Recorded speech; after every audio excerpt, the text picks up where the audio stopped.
nord au sud. Il ne dénigre absolument aucune région.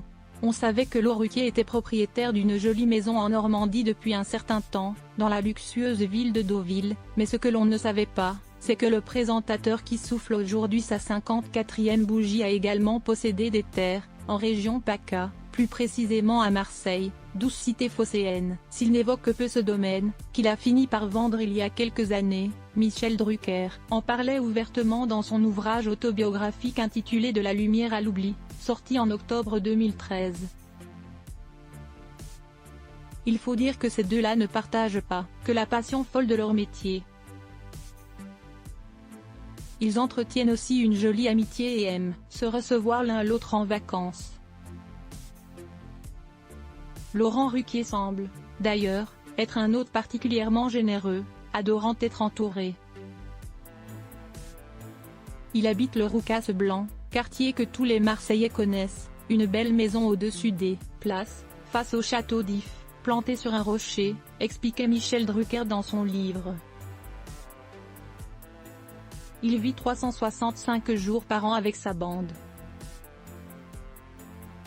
Ses chroniqueurs sont sa famille, à Paris comme en vacances. En arrivant chez lui, j'ai l'impression de tomber au milieu d'un tournage. Se connaître, être bien ensemble, en confiance, est le meilleur terreau des émissions. Plutôt que s'échapper, Laurent ne décroche jamais, pas un jour ni même une heure. Sa maison, il l'a achetée sans rien vouloir et changer. Hugo Manos, le jeune compagnon de Laurent Ruquier, n'est donc pas seul à profiter de son sens inouï de l'hospitalité. Bien au contraire, l'animateur prend un malin plaisir à s'occuper de tout le monde, en tant que maître de maison. Sa bande, Ruquier l'entretient, assurait Michel Drucker. Il l'abrite, l'astique, la bichonne, il aime s'en occuper cas par cas.